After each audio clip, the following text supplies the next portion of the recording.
റോയ്ചായ മദ്യത്തിനും മയക്കുമരുന്നിനുമെതിരെ കുരിശുയുദ്ധം പ്രഖ്യാപിച്ചവരാണ് കേരളത്തിലെ കത്തോലിക്ക സഭ. ആ സഭയിലെ ഒരു വൈദികൻ തന്നെ അർദ്ധരാത്രി മദ്യപിച്ച് പോലീസ് പിടിയിലായിരിക്കുകയാണ്. ഇതിനെന്ത് ന്യായീകരണമായിരിക്കും സഭ നിരത്തുക? ഈ സാധാരണക്കാരോട് വലിയ തോതിൽ സദാചാരവും ഉപദേശങ്ങളും ഒക്കെ കൊടുക്കുന്ന ചില വ്യക്തികൾ അവരെന്തിനു വേണ്ടിയാണോ പ്രവർത്തിക്കുന്നത്, എന്തിന്റെ വക്താക്കളായിട്ടാണോ പ്രവർത്തിക്കുന്നതെന്ന് അവകാശപ്പെടുന്നതിന് അതിന് നേരെ എതിരായിട്ട് പോയി പ്രവർത്തിക്കുന്നത് നമ്മൾ കണ്ടിട്ടുണ്ട്. അതുപോലെയാണ് ഇപ്പൊ ഈ ഫാദർ നോബിൾ തോമസ് പാറയ്ക്കൽ എന്ന് പറയുന്ന പുരോഹിതന്റെ അവസ്ഥ. ചെറുപ്പക്കാരനായ ഒരു കത്തോലിക്ക വൈദികനാണ്. അദ്ദേഹം സീറോ മലബാർ സഭയുടെ മാനന്തവാടി രൂപതയിലെ നേരത്തെ PRO ആയിരുന്നു. ഇപ്പോൾ ഈ കോർപ്പറേറ്റ് മാനേജ്മെന്റ് സ്കൂളുകളുടെയൊക്കെ ചുമതല വഹിക്കുന്ന ഒരാളാണ്. ഇദ്ദേഹമാണെങ്കിൽ ഈ ചെറുപ്പക്കാരുടെ ഇടയിലെ മയക്കുമരുന്നിനും മദ്യത്തിനും എതിരായിട്ടുള്ള സഭയുടെ ജാഗ്രതാ സമിതിയുടെ അംഗമാണ്. അവരെ മോട്ടിവേഷൻ ക്ലാസ് എടുക്കുന്നു. മദ്യത്തിനും മയക്കുമരുന്നിനെതിരായിട്ട് എടുക്കുകയൊക്കെ ചെയ്യുന്ന സഭയ്ക്കുള്ളിൽ തന്നെ വലിയ പ്രസിദ്ധനായ ഒരു കക്ഷിയാണ്. അതേപോലെ തന്നെ കത്തോലിക്ക സഭയ്ക്കെതിരെ വരുന്ന എല്ലാത്തരം പ്രതിസന്ധിയൊക്കെ ഉണ്ടാകുമ്പോൾ അതിനെതിരെ വളരെ ശക്തമായിട്ട് തെളിവോ സത്യമോ ഒന്നുമില്ലാതെ തന്നെ വന്ന് ന്യായീകരിക്കുകയൊക്കെ ചെയ്യുന്ന ഒരാളാണ്. അദ്ദേഹത്തിന്റെ ഒരു പ്രധാനപ്പെട്ട ഒരു കാരണം എന്ന് പറയുന്നത്, അദ്ദേഹത്തെ കുറിച്ച് പറയുമ്പോൾ മറന്നു പോകാതിരിക്കാനുള്ള രണ്ട് കാരണം എന്ന് പറയുന്നത്, ഒന്ന് ഈ മതതീവ്രവാദികൾ കൈവെട്ടിയ പ്രൊഫസർ TJ ജോസഫ് സാറിന്റെ തല വെട്ടണമെന്ന് പറഞ്ഞ് മംഗളം പത്രത്തിൽ ലേഖനം എഴുതിയ ആളാണ്. അദ്ദേഹത്തിന് കൈവെട്ടിയാൽ പോരാ, അദ്ദേഹത്തിന്റെ തല വെട്ടണമെന്ന് പറഞ്ഞ് ലേഖനം എഴുതിയ ആളാണ്. അതുപോലെ തന്നെ ഈ മാനന്തവാടി രൂപതയിൽപ്പെട്ട ഒരു അധ്യാപികയാണ് സിസ്റ്റർ ലൂസി എന്ന് പറയുന്നത്, ലൂസി കളപ്പുരയ്ക്കൽ. ആ സിസ്റ്ററിനെ അവര് താമസിക്കുന്ന മഠത്തിൽ പലതരത്തിലുള്ള അവഗണനയും പീഡനവും ഒക്കെ അനുഭവിച്ച സമയത്ത് 2 മാധ്യമ പ്രവർത്തകർ അവിടെ കാണാൻ ചെന്ന സമയത്ത് ഈ നോബിള് അവർക്കെതിരായിട്ട് സ്ത്രീത്വത്തെ അവമാനിക്കുന്ന തരത്തിലൊക്കെ വലിയ വീഡിയോ ഒക്കെ ചെയ്യുകയൊക്കെ ചെയ്ത് അങ്ങനെ കുപ്രസിദ്ധിയൊക്കെ നേടിയ ഒരാളാണ്. അപ്പം ഈ സംഭവം എന്ന് പറയുന്നത് നോബിൾ പാറയ്ക്കലിനെ ഈ കഴിഞ്ഞ മാസം 11-ാം തീയതിയാണ് പോലീസ് അർദ്ധരാത്രിയിൽ 11:30 തിരുനെല്ലി പോലീസ് പിടികൂടുന്നത്. മദ്യപിച്ച് കാർ ഓടിച്ചു വരുന്ന സമയത്താണ് പിടിച്ചത്. അപ്പോ അതിനകത്ത് ഏറ്റവും രസകരമായ കാര്യം എന്ന് പറയുന്നത്, സാധാരണ ഗതിയിലുള്ള ഒരു നമ്മുടെ രക്തത്തിന്റെ അളവിൽ 30 mg ആണ് ഒരു മദ്യപിച്ചാൽ പോലും പോലീസ് അനുവദനീയമായ ഒരു കണക്കായിട്ട് വെച്ചിരിക്കുന്നത്. എന്നാൽ ഇദ്ദേഹത്തെ പിടിക്കുന്ന സമയത്ത് ബ്ലഡിനകത്ത് 173 mg ഉണ്ടായിരുന്നു എന്നാണ് പോലീസ് FIR-ൽ രേഖപ്പെടുത്തിയത്. അതായത് അടിച്ച് പൂക്കുറ്റിയായിട്ട് വരുന്ന ഒരവസ്ഥയിലാണ് ഇദ്ദേഹത്തെ പോലീസ് പിടിക്കുകയൊക്കെ ചെയ്യുകയും കേസ് ചാർജ് ചെയ്യുകയൊക്കെ ചെയ്തിരിക്കുന്നത്. അപ്പൊ ഈ കത്തോലിക്ക സഭ ഇതിന് മറുപടി പറയേണ്ടതാണ്. അതായത് മദ്യപാനത്തിനും മദ്യവർജനത്തിനും ഒക്കെ വേണ്ടി നിരന്തരം ബഹളം ഉണ്ടാക്കുകയും ആവശ്യത്തിനും അനാവശ്യത്തിനും എല്ലാം കേരളത്തിൽ ഒരു നിലപാട് സ്വീകരിച്ച് സർവ്വ സമയത്തും ബഹളം ഉണ്ടാക്കുകയൊക്കെ ചെയ്യുന്നവരാണ്. അതായത് മദ്യവിൽപ്പനയുടെ രംഗത്ത് ഒരു പുതിയ പരിഷ്കരണം കൊണ്ടുവന്നാൽ പോലും അപ്പൊ എതിർപ്പ്. അത് തന്നെ. അത് ഇപ്പൊ നമ്മൾ ഈ അടുത്ത കാലത്ത് കണ്ടതാണ്. ഓൺലൈനിൽ കൂടി മദ്യവിതരണം അല്ലെ ഹോം ഡെലിവറി ആകാം എന്നുള്ളൊരു ചർച്ച വന്നപ്പോൾ തന്നെ എല്ലാവരും കൂടെ ഇറങ്ങി KCBC ആയാലും സഭകൾ ഇൻഡിവിജ്വൽ ആയിട്ടും ഒക്കെ തന്നെ ഇതിനെതിരെ വലിയ ബഹളം ഉണ്ടാക്കി. കേരളത്തിലെ അറിയപ്പെടുന്ന ഒരു വൈദികൻ മദ്യപിച്ച് കാർ ഓടിച്ച് അപകടം വരുത്തിയായിരുന്നെങ്കിൽ എന്തുവായിരുന്നില്ല, അപകടാവസ്ഥയിലൂടെ സഞ്ചരിച്ച് പോലീസ് പിടിച്ചിട്ട് സഭ ഇപ്പോൾ ഈ നിമിഷം വരെ ഒരക്ഷരം മിണ്ടിയിട്ടില്ല. അയാളെ തള്ളിപ്പറയാനോ അയാൾ ചെയ്തത് തെറ്റാണെന്നോ അയാളെ സഭയിൽ നിന്ന് പുറത്താക്കാനോ പോലും തയ്യാറായിട്ടില്ല.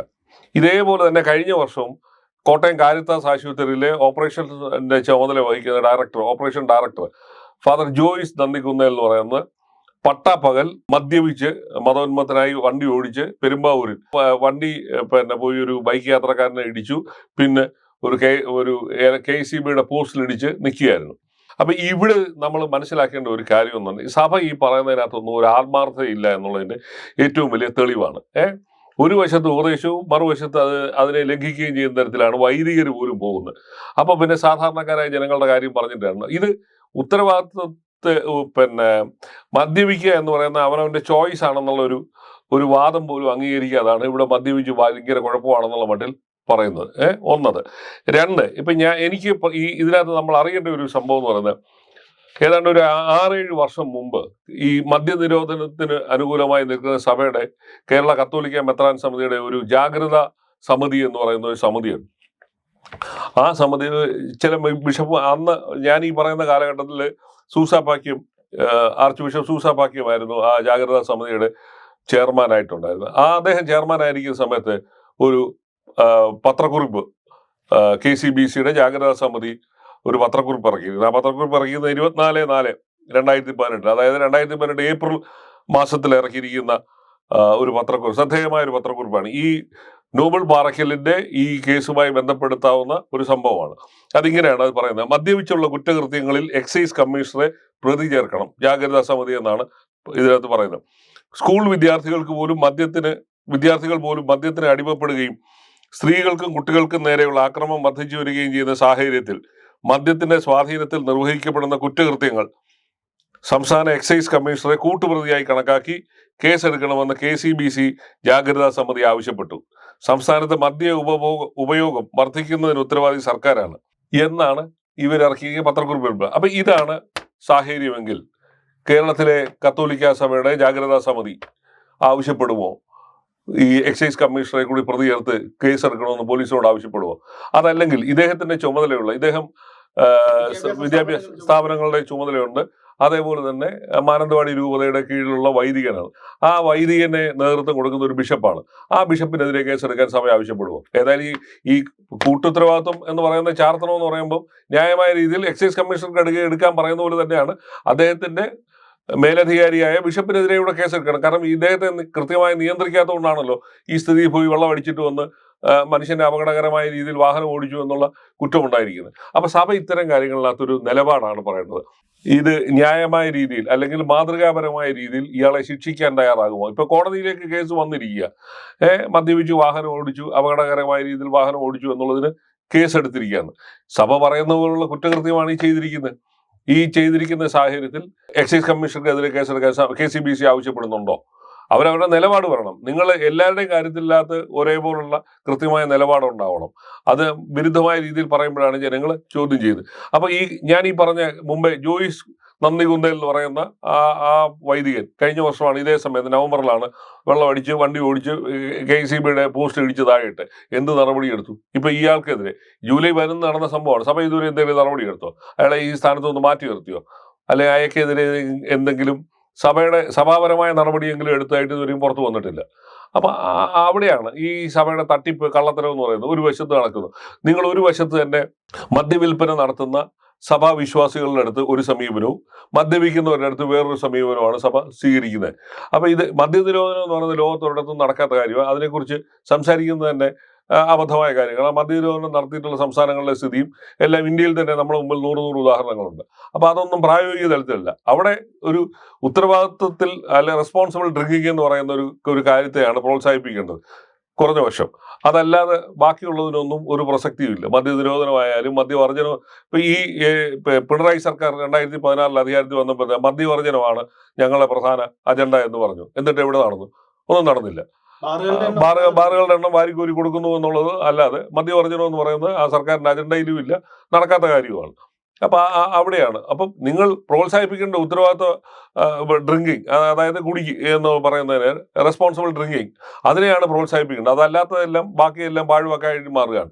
ഈ ഫാദർ നോവലിന്റെ പോലീസ് പിടിച്ചു എന്നുള്ളത് ശരിയാണ്. FIR രജിസ്റ്റർ ചെയ്തിട്ടുണ്ട്, വൈദ്യ പരിശോധന നടത്തിയിട്ടുണ്ട്, അതിൽ മദ്യത്തിന്റെ അളവ് കണ്ടെത്തിയെന്ന് FIR എഴുതിയിട്ടുണ്ട്. പക്ഷെ ഈ ഫാദർ തന്നെ ഇപ്പൊ പറഞ്ഞിരിക്കുന്ന ഒരു വിശദീകരണ കുറിപ്പിൽ ഞാൻ മദ്യപിച്ചിട്ടില്ല എന്നുള്ള രീതിയിലാണ് പറയുന്നത്. അപ്പൊ മദ്യപിച്ചു എന്നുള്ളത് മാത്രമല്ല, മദ്യപിച്ചിട്ടില്ല എന്ന് സഭാവിശ്വാസികളുടെ അടുത്ത് കള്ളവും കൂടെ പറയണം. അപ്പൊ പോലീസ് തെറ്റായ കേസെടുത്തു എന്നാണ് പുള്ളി.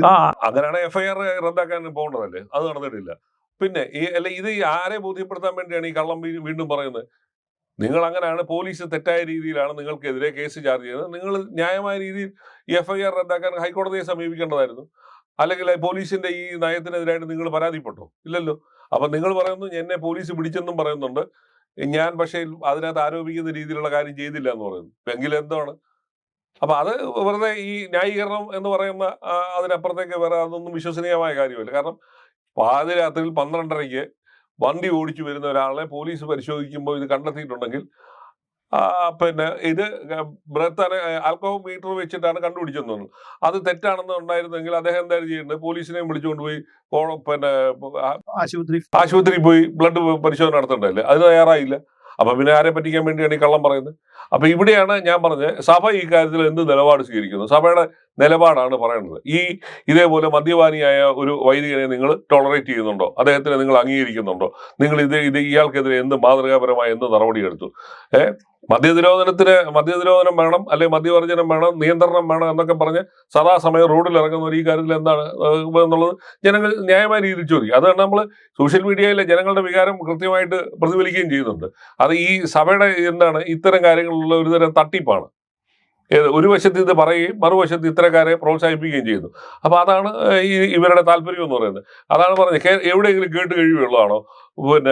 മദ്യം കുടിച്ചിട്ട് ഒരാൾ ചെയ്യുന്ന കുറ്റകൃത്യത്തിനാണ് സംസ്ഥാനത്തെ എക്സൈസ് കമ്മീഷണർക്കെതിരെ കേസെടുക്കണമെന്ന്. അതെന്ത് ന്യായമാണ്?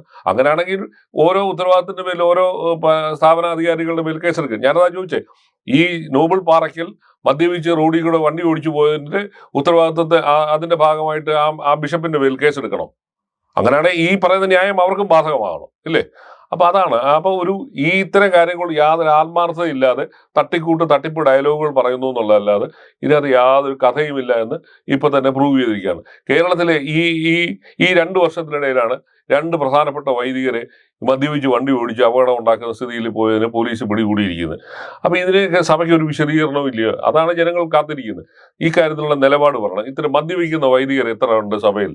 അവർക്കെതിരെ നിങ്ങൾ എന്ത് നടപടിയെടുത്തു എന്ന് പൊതുജനങ്ങളോട് പറയാനുള്ള ബാധ്യത, കുറഞ്ഞ പക്ഷേ സഭാ വിശ്വാസികളോടെങ്കിലും പറയാനുള്ള ബാധ്യത സഭയ്ക്കുണ്ട്. അപ്പൊ ഈ കുറ്റം ചെയ്യുന്നവരെ എല്ലാ കാലഘട്ടങ്ങളിലും എല്ലാ ക്രൈസ്തവ സഭകളും മൂടി വെക്കുകയോ പൊതിഞ്ഞു വെക്കുകയോ അവരെ സംരക്ഷണം കൊടുക്കുകയോ ചെയ്യുന്നതാണ് നമ്മൾ ഈ കാലഘട്ടത്തിൽ കണ്ടത്. കൊലക്കേസ് പ്രതികളായാലും സ്ത്രീ പീഡന കേസിലെ പ്രതികളായാലും അവരോടെല്ലാം സഭ സ്വീകരിക്കുന്ന സമീപനം ഒന്നാണ്. കുറ്റവാളികളെ സംരക്ഷിച്ചു കൂടുക. രാഷ്ട്രീയ പാർട്ടികൾ ചെയ്യുന്ന അതേ പണി തന്നെയാണ് സഭകളും ചെയ്യുന്നത്.